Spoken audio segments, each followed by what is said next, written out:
तो चलो बच्चों कंटिन्यू करते हैं। पिछले लेक्चर में हमने क्वेश्चंस करवाया था, अब हम क्वेश्चंस करवाएंगे जेईई मेन लेवल का। ठीक है, ये एमसीक्यू है। ठीक है, सवाल है हमारा, which of the following is a null set. बच्चों हमेशा याद रखो, एग्जाम में आपको रिसर्च करने नहीं जाना, साइंटिस्ट बनने नहीं जाना। क्वेश्चंस हमें इजिली एलिमिनेट करने हैं।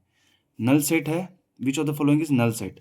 तो बच्चों एक बात बताओ आप मुझे, आप सीधा क्या करोगे, आप इसको मार दोगे, कहोगे क्या ये तो फाई है। मैंने बच्चों फाई आपको बाहर बताया था, देखो इसका एक एलिमेंट है, ये ऑलरेडी एक एलिमेंट है, तो आप इसको टिक मार के मत आ जाना। ये देखो अपना आराम से फिल्टर आउट हो गया आपका, बिल्कुल ईजिली। आपको उसको सॉल्व करने की जरूरत ही नहीं है। Null set means no element. X plus three is equal to three, क्या हो जाएगा आपका? X plus three is equal to three, तो x is equal to zero, तो हमारे इस एलिमेंट में क्या आ जाएगा? जीरो आ जाएगा, तो एक एलिमेंट हो गया। ये भी नहीं होगा। ठीक है, उसके बाद हमारे पास है पहला एक question, x plus one by x is less than equal to two, x belongs to R. बच्चों अब आपको इस पर रिसर्च करने नहीं बैठना है, सिंपल सी बात है। आप एक्स को वन पुट करो, वन प्लस वन कितना हो गया? टू। यहाँ पे है ना, इक्वल टू टू तो है, तो हमारा एक एलिमेंट तो वन आ गया, तो एक तो आ गया हमारे पास, तो नल तो नहीं होगा ना, बाद की बात चीज़ देखी जाएगी। तुम्हारा आंसर यहाँ पे आराम से आ गया। ये है आपका लॉजिकल एलिमिनेशन से, बहुत ही आसानी से आपके क्वेश्चंस हो जाएंगे, इसमें आपको दिमाग लगाने की जरूरत है नहीं। चलो अब आप कहोगे सर आपने तो करा दिया, अब इसको सॉल्व भी कर दो। चलो कोई बात नहीं, हम सॉल्व भी कर देते हैं। X square minus nine x minus one by x is equal to x minus nine of x upon x square minus one, x belongs to R. ठीक है, अब हम क्या करेंगे, इसको सॉल्व करो आप। नीचे आएगा x, x square minus one is equal to x minus nine x upon x minus one. ठीक है, एक्स स्क्वायर, ये एक्स अपना ऊपर चला जाएगा, nine x upon x square minus one, x minus nine x upon x square minus one. ठीक है, अब हमेशा बच्चों याद रखना, आप इसको डिराइव तो कर रहे हो, इसको रिड्यूस तो कर रहे हो, लेकिन हमेशा एक चीज़ याद रखना, क्या एक्स का वैल्यू जीरो हो सकता है? नहीं होगा। क्यों? क्योंकि एक्स का वैल्यू जैसे जीरो होगा ये इन्फिनिटी चला जाएगा, तो एक्स की वैल्यू जीरो तो नहीं होगी। क्या एक्स का वैल्यू वन हो सकता है? नहीं सर, एक्स का वैल्यू वन भी नहीं होगा। क्यों? आप देखो, one minus one zero, one by zero infinity, तो हम एक्स का वैल्यू वन में ले सकते हैं। ठीक है, क्या एक्स का वैल्यू माइनस वन ले सकते हैं क्या? नहीं बच्चों, एक्स का वैल्यू हम माइनस वन में ले सकते हैं, हमारा ये डिफाइन नहीं हो पाएगा। ठीक है, हमारे पास तीन तो कंडीशन आ गए। चलिए अब आगे बढ़ते हैं। आप देखो नाइन एक्स खत्म हो गया, ये तो x square minus x is equal to zero, x minus one is equal to zero. दो इक्वेशन, दो सॉल्यूशन, एक तो x is equal to zero, x is equal to one. अब एक बात बताओ बच्चों, हमने आपको शुरू में बता दिया था एक्स की वैल्यू वन नहीं हो सकती, एक्स की वैल्यू जीरो नहीं हो सकती, एक्स की वैल्यू माइनस वन नहीं हो सकती। ये आए हैं, पॉसिबल है क्या? नहीं। क्यों? क्योंकि हमारे ये इसको इन्फिनिटी कर देगा क्वेश्चन में, हमारे डिनोमिनेटर में जीरो करके पूरे इक्वेशन को इन्फिनाइट की तरफ ले जाएगा, तो हमारा वो पॉसिबल नहीं है। तो इसमें क्या हो जाएगा? No elements. और हमने नो एलिमेंट्स को क्या बताया था? Null set. ये नहीं, ये सिंगल्टन सेट है बच्चों, ये नल सेट नहीं है, नल सेट ये है। ठीक है, जहां आपका नंबर ऑफ एलिमेंट्स जीरो हो। होप करता हूं कि आपको ये समझ में आया होगा। ठीक है, तो हमने आपको पिछला क्वेश्चन करवा दिया था, which of the following is a null set. अब हम एक जेई का सवाल करवाएंगे। ठीक है, इसमें थोड़ा मॉडलेस है, मॉडलेस देख घबराना नहीं है बच्चों। देखो इस सॉल्व को मैं कैसे, इस क्वेश्चन को मैं कैसे इजी पीजी कर देता हूँ। ठीक है, तो अपन मॉडलेस, जैसे मैंने बेबी का मेथड का बताया था आपको, धीरे धीरे भाई धीरे क्वेश्चन में आपको अलग अलग उसके एप्लीकेशन सिखाता रहूँगा, इसमें भी हम सीखते हैं। ठीक है, हमेशा याद रखना बच्चों, अगर मॉड एक्स है, ठीक है, तो एक बात बताओ, मैंने क्या बताया था, इसमें सारे पाप धुल जाते हैं, तो पॉजिटिव जाएगा, तो पॉजिटिव तो हो ही जाएगा, ये एक्स ग्रेटर देन जीरो। ठीक है, और minus x, x less than zero. अब बोलोगे सर ये कैसे लिख दिया आपने? एक बात बताओ बच्चों, x less than minus zero होगा, एक्स लेस देन जीरो होगा, तो अब से माइनस वन होगा, माइनस टू होगा, माइनस थ्री होगा, और माइनस से माइनस को मल्टीप्लाई करेंगे तो प्लस हो जाएगा। तो ये हमेशा आपको ये चीज़ें याद रखनी है। ठीक है, चलो अब हम बात करते हैं क्या है सवाल में। लेट एस, एस क्या है? सेट है, मैंने बताया था आपको, कैपिटल अल्फाबेट से हम रिप्रेजेंट करते हैं।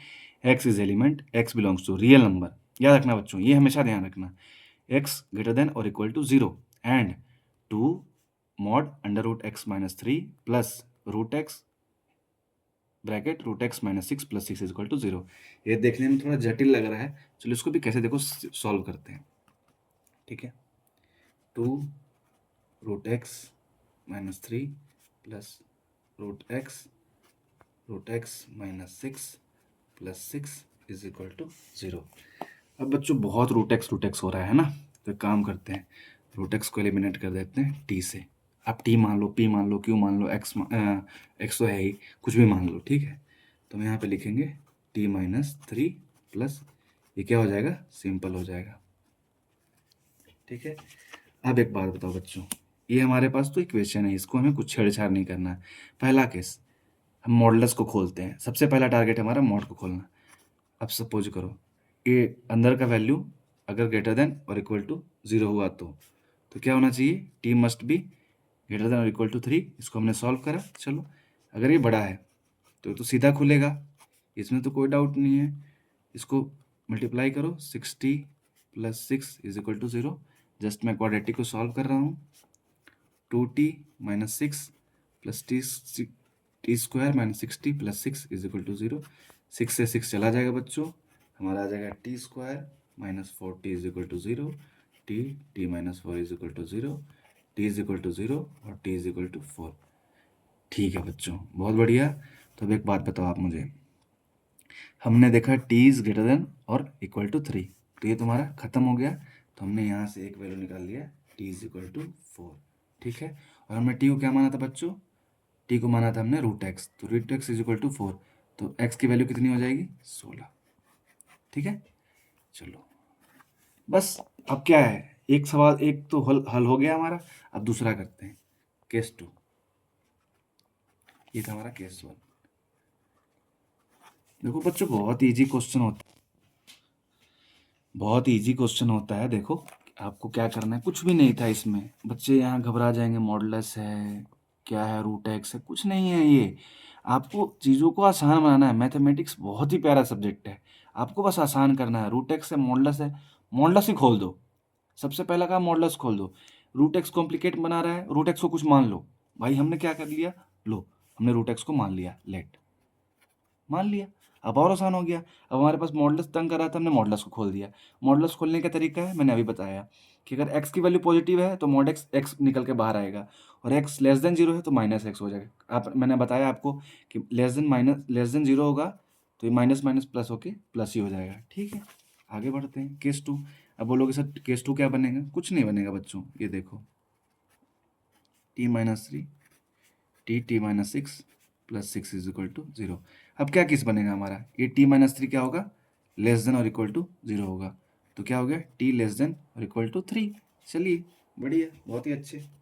ठीक है, लेकिन एक बात और, हमने t माइनस 3 इसमें ग्रेटर देन 0 मान लिया था, तो हम इस बार इसको इक्वल टू नहीं मानेंगे। हमने एक केस में मान रखा है, यूजुअली होता क्या है, हम ग्रेटर देन के केस में मानते हैं। ठीक है, इसमें हम उसको कंसिडर करके नहीं चलेंगे, तो हमारा टी का वैल्यू लेस देन 3 आना चाहिए। चलिए ठीक है, अब हमारे लेस देन है तो ये क्या होगा, माइनस में खुलेगा। मैंने बताया था आपको, मैंने बताया था कि अगर x की वैल्यू लेस देन 0 हो तो ये माइनस में खुलेगा, हमने इसको माइनस में खोल दिया।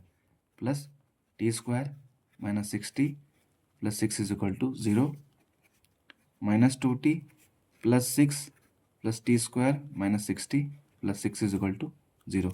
अब देखो बच्चों, ये आ गया t square minus 8t plus 12 is equal to 0। चलो आगे बढ़ते हैं।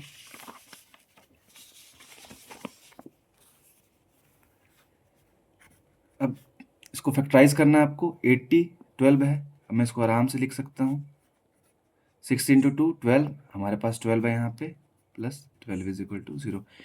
ये तो आसानी से हो गया फैक्टराइज, अदरवाइज हम क्वाड्रेटिक उस वाले फॉर्मूले से चाहते, minus b plus minus b square minus 4ac by 2a, जो आपको मैंने पिछले लेक्चर में बताया है, श्रीधराचार्य मेथड। ठीक है, ये आसानी से फैक्टराइज हो गया, अदरवाइज हम उसमें जाते। T minus 6 minus 2 t minus 6 is equal to 0, t minus 2 t minus 6 is equal to 0। आप इसको सेपरेट कर दो, t is equal to 2 t is equal to 6। T को बच्चों में क्या माना था, रूट एक्स। ठीक है, root x is equal to 6, तो ये क्या हो जाएगा हमारा, x इज इक्वल टू 4 और ये क्या हो जाएगा हमारा x इज इक्वल टू 36। ठीक है, लेकिन हमने क्या देखा था कि हमारे इसमें हमें t लेस देन 3 चाहिए था, है ना। इस इक्वेशन में देखो आप केस 2 में हमें t लेस देन 3 चाहिए था, तो ये वैल्यू तो हम एक्सेप्टेबल नहीं है हमारा, तो ये वैल्यू होगा नहीं, ये होगा क्योंकि t का वैल्यू 2 है, लेस देन 3 है। तो हमारे पास क्या आ गया, एक तो x की वैल्यू आ गई 4, दूसरा आ गया हमारे पास x की वैल्यू 16, तो 4 और 16। तो हम इसको कैसे रिप्रेजेंट करेंगे सेट में, s इज इक्वल टू 4 और 16 कितने हो गए ns 2 2, किसी तरीके में लिख लो, ऑर्डर है ये तो, नंबर ऑफ एलिमेंट्स। अब देखते हैं इसके ऑप्शंस की तरफ। कंटेन्स एग्जैक्टली 4 एलिमेंट्स, नो, इसके 2 एलिमेंट्स हैं, कौन कौन है 4 और 16 है। ठीक है, इन एम्प्टी सेट बिल्कुल भी नहीं, कंटेन्स एग्जैक्टली 1 एलिमेंट बिल्कुल भी नहीं, 2 एलिमेंट, ओह वाह ये मिल गया। बच्चों ये था जेईई में 2018 का सवाल। ठीक है, आपको मैं फिर से बता देता हूँ, मॉडल्स में एक चीज़ याद रखना हमेशा। ठीक है, मैंने आपको मॉडल्स का ग्राफ बताया था। ठीक है, ऐसे तो देखो अगर हमारा x ग्रेटर देन 0 हो तो मॉड x ही हो जाएगा इस सीन में देखो, लेकिन अगर लेस देन 0 हो तो y is equal to minus x का ग्राफ है ना, तो x लेस देन 0 हो तो mod x is equal to minus x. बच्चों सारा खेल इस पे टिका था। ठीक है, अब हमारा क्या था 2 root under x minus 3 plus root under x into root under x minus 6 plus 6 is equal to 0। अब बच्चे देखेंगे यार ये तो बहुत ज़्यादा ही हौच पौच हो रहा है, बहुत कॉम्प्लिकेट कर रहा है, चलो रूट एक्स को हम कुछ मान लेते हैं। तो मैंने टी मान लिया, आपका मन करे पी मान लो, क्यू मान लो, आर मान लो, जो मानने का मन है आपका मान लो। अब हो गया 2 मॉड में t minus 3 plus t into t minus 6 plus 6 is equal to 0। अब हमारे पास ये तो सिंपल है, ये तो सॉल्व कर देंगे। अगर ये होता तो इसमें अपने को क्या दिमाग लगाना था, टी की वैल्यू निकालते, कितने एलिमेंट्स होते फटाफट करते, लेकिन ये टी माइनस 3 आ गया। तो बच्चों हमारे बच्चे तो घबराएंगे नहीं, क्योंकि हमने ये तरीका बता दिया था। अब टी माइनस 3 अगर ग्रेटर देन 0 और इक्वल टू 0 होता, मतलब टी इज ग्रेटर देन 3, तो ये पॉजिटिव में खुलता, टी माइनस 3 लेस देन 0 होता तो ये नेगेटिव साइड में खुल जाता। बस यहाँ से हमने एक्स की वैल्यू टी की वैल्यू निकाली, देखा टी की कौन सी वैल्यू सेटिस्फाई कर रही है, उससे कोरोस्पॉन्डिंग एक्स का वैल्यू निकाले, एक्स में अपने 2 एलिमेंट आए। ठीक है, और इसलिए हमारा इक्वेशन ऑप्शन नंबर डी सही हो गया। अगर आपको कहीं डाउट है इसमें तो आप कमेंट कर दो, मैं आपको फिर से बता दूंगा ये क्वेश्चन। ठीक है, जिस पोर्शन में डाउट है या जिस पॉइंट पे डाउट है आपको। ठीक है, thank you so much for watching the video, please like the video and subscribe the channel. Thank you.